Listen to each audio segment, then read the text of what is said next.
Hola a todos, buen día. Muchas gracias al doctor Andrés Preciado por la invitación a participar en este curso de cardiología e imagen. Y voy a hablar de un tema particularmente interesante de una parte de mi especialidad de la electrofisiología, en este caso de electrofisiología clínica, que genera una interacción con los pediatras, los neurólogos y por supuesto con las diversas áreas de la cardiología. El tema es muerte súbita por TB polimorfa catecolaminérgica. En esta imagen observamos cómo la mayoría de los eventos de muerte súbita ocurren sobre todo en pacientes que tienen enfermedad arterial coronaria, el sustrato en la fase aguda o en la fase crónica de una cicatriz que induce arritmias ventriculares potencialmente letales representa la inmensa mayoría. Tenemos después un grupo de enfermedades miocárdicas, fundamentalmente la enfermedad genética más común, la miocardiopatía hipertrófica y la dilatada. Y finalmente ese 5% del resto de casos de muerte súbita la representan los síndromes proarrítmicos o enfermedades genéticas eléctricas primarias, de la cual nos enfocaremos el día de hoy.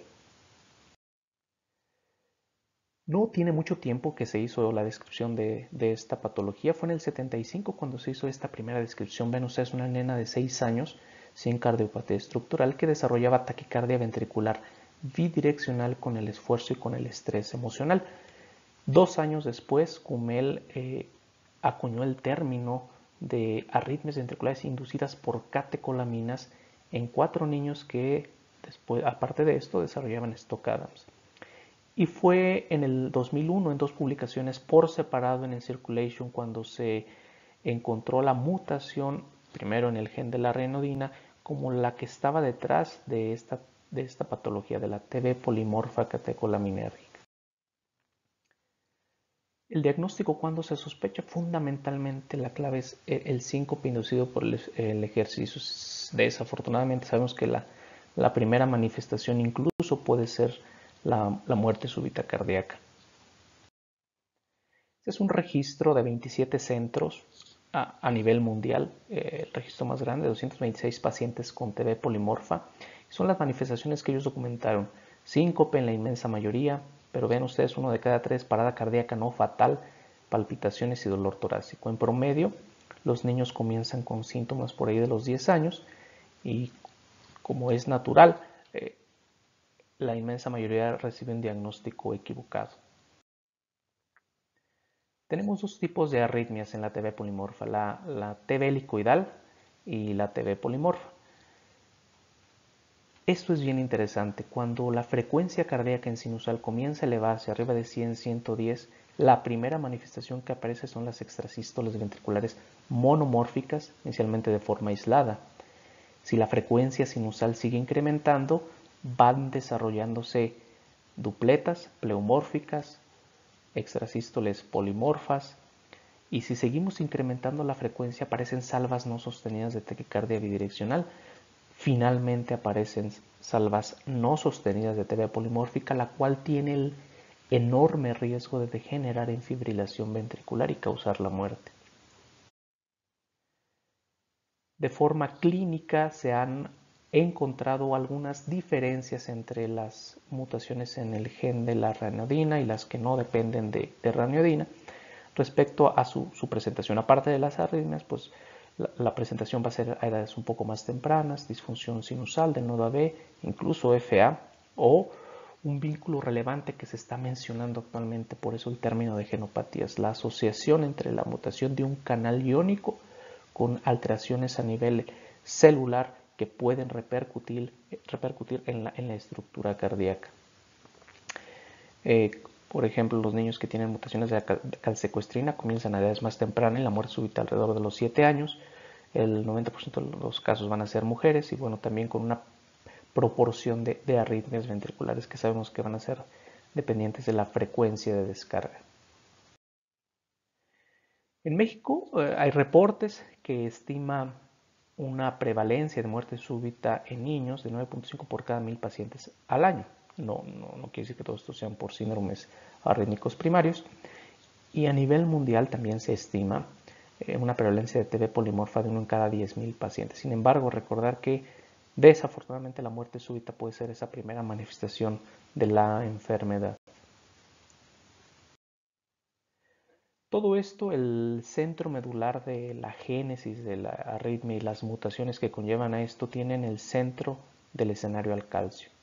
El calcio, con sus múltiples participaciones en la génesis y propagación del impulso eléctrico a nivel cardíaco, a nivel del músculo liso vascular, incluso como molécula de señalización en los procesos de apoptosis y a nivel genético del desarrollo de hipertrofia ventricular, pero en este caso sobre el proceso de acoplamiento de excitación-contracción, que es donde va a participar en esta patología.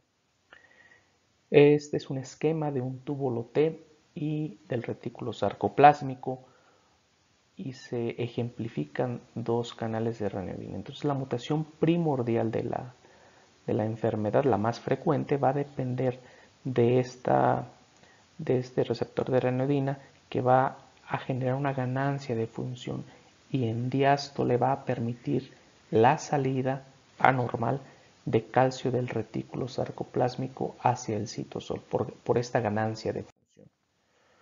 Un esquema de dos dominios de este receptor en el que se identifican a nivel central cerca del canal los sitios de activación y que fuercen la apertura del canal, en este caso inducidos por cafeína y por ATP. Este es otro esquema de cuatro proteínas que participan también y que generan TV polimorfa. Las mencionaremos más adelante. Son cinco tipos genéticos de TV polimorfa. ¿Cómo se generan entonces las arritmias? Hablamos que esta sobrecarga de calcio citosólico por liberación en el retículo sarcoplásmico es el meollo del asunto que genera actividad disparada y que conocemos como postpotenciales tardíos. También la migración del origen de la actividad ectópica, recordar que la mutación existe en todas las células cardíacas, es lo que genera esa transición de TV monomórfica hacia TV polimórfica. La alternancia entre los sitios ectópicos del endoepicardio es lo que nos puede explicar las rachas de TV bidireccional. Y finalmente también la dispersión transmural de la repolarización, en la que hay sitios que se activan primero que otros, pues va a ser el sustrato para la reentrada que induzca una TV polimórfica rápida. Este es un ejemplo de un ratón knockout en el que le bloquearon a la calsecuestrina y se está estimulando la célula a una longitud de ciclo fija, y vean ustedes el estímulo beta adrenérgico por el isoprotrenol es lo que genera el incremento en el calcio intracelular. De forma secundaria también se activan las corrientes iónicas de sodio-calcio. Vean cómo esto genera el postpotencial tardío que genera la actividad disparada y que provoca las arritmias. Estos son los 5 tipos de TV polimorfa que tenemos, la clasificación molecular. Tenemos un patrón de herencia autosómicamente recesiva en distintas de ellas. La inmensa mayoría sabemos que es por la mutación en la ranioedina, también en la calsecuestrina, en la proteína parecida al 2,3-fenoilcoenzima reductasa, la calmodulina y la triadina. ¿Qué hay respecto al estudio genético? Es una indicación clase 1. Siempre que sea posible hay que hacerlo. Se confirma la patología, se hace un estudio al resto de la familia, porque puede tener implicaciones incluso terapéuticas para pacientes que llegan a ser portadores asintomáticos. El tratamiento de esta enfermedad, indiscutiblemente a evitar el esfuerzo físico, las competencias deportivas, y el centro de tratamiento van a ser los beta bloqueadores. Beta bloqueadores idealmente de larga duración o selectivos. No tenemos en México Nadolol. El desfibrilador únicamente en pacientes que ya tuvieron un evento de parada cardíaca no fatal, pero hay que recordar, a diferencia del paciente isquémico con taquicardia ventricular, el desfibrilador rompe en los pacientes isquémicos el circuito de taquicardia sobre la cicatriz.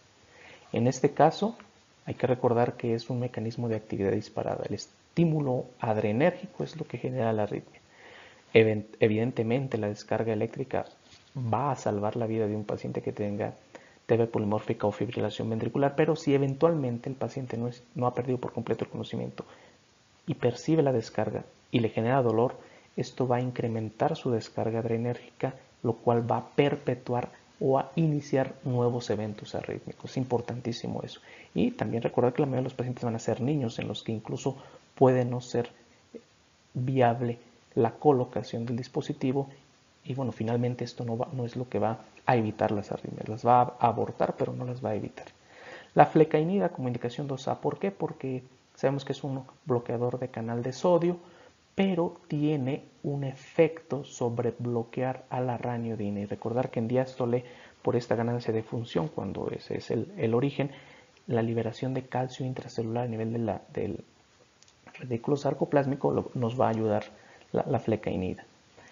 Les comentaba familiares que son portadores de la mutación, pero que no tienen síntomas, he indicado también el uso de beta bloqueadores.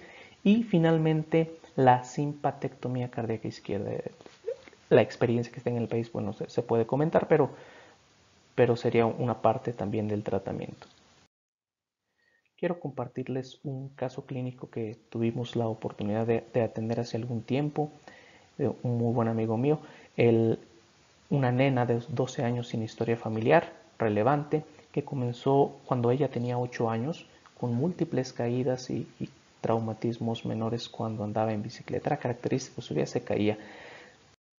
Los padres comenzaron a preocuparse cuando después de esas caídas la niña tenía convulsiones, tenía movimientos tónico-clónicos. Evidentemente esto motivó la consulta con el neurólogo, quien de forma escalonada llegó a tenerla con 2 fármacos anticomiciales durante un periodo de 6 meses sin que esto tuviera ninguna respuesta en los eventos. La niña se seguía cayendo. Su electrocardiograma en ritmo sinusal, y voy a hacer un acercamiento para hacer mención de algunas características. En B1 ven ustedes el QRS fraccionado, ondas U muy prominentes y un cierto fraccionamiento del QRS terminal en las derivaciones unipolares. El QT corregido estaba en rango normal. Característicamente, cuando vemos esto en un holter, en un electrocardiograma, decimos que hay movimiento. Entonces la historia chusca de esto es, primero, que la niña llegó en brazos de un camillero porque toda chiviada, porque donde teníamos la prueba de esfuerzo estaba en el primer piso, y sucede que cuando iba subiendo la niña tenía cierto desvanecimiento, como una lipotimia. Entonces el camillero iba pasando por ahí, la cargó y la nena ya toda chiviada la llevaron a la prueba de esfuerzo. La conectamos a la banda, empieza a caminar y desarrolla esto. La detenemos, pensamos que algún electrodo se había soltado, checamos los electrodos, vuelve a hacerlo. Vamos a cambiar de banda, la cambiamos de banda y volví a hacer lo mismo. Entonces pusimos atención, no tuvimos mucho tiempo. Vean ustedes, desde que comenzó la prueba, a los 40 segundos la niña comenzó con manifestaciones de bajo gasto y con este ritmo en el electrocardiograma. Detuvimos la prueba, identificamos en ese momento el comportamiento. Tenemos aquí complejos de una taquicardia bidireccional, y observen esta racha más o menos central de una taquicardia ventricular polimórfica. Ya en la recuperación se mantuvo este comportamiento de la TB bidireccional, e incluso desarrolló esto que tiene otra explicación, que es una taquicardia muy rápida de complejos QRS estrechos. Se hospitalizó ese día, se colocó un holter y se identificó una carga rítmica tremenda, 16.000 latidos estando hospitalizada y relativamente en reposo. Y la presentación durante el holter fue esta, de extrasístoles monomórficas que evolucionaban a polimórficas. Iniciamos tratamiento con propanolol. A los 6 días repetimos el holter, la carga rítmica se redujo, y ven ustedes lo maravilloso que la prueba de esfuerzo de tolerar 40 segundos le llevamos hasta 12 METs. La terminamos cuando hizo la primera dupleta ventricular.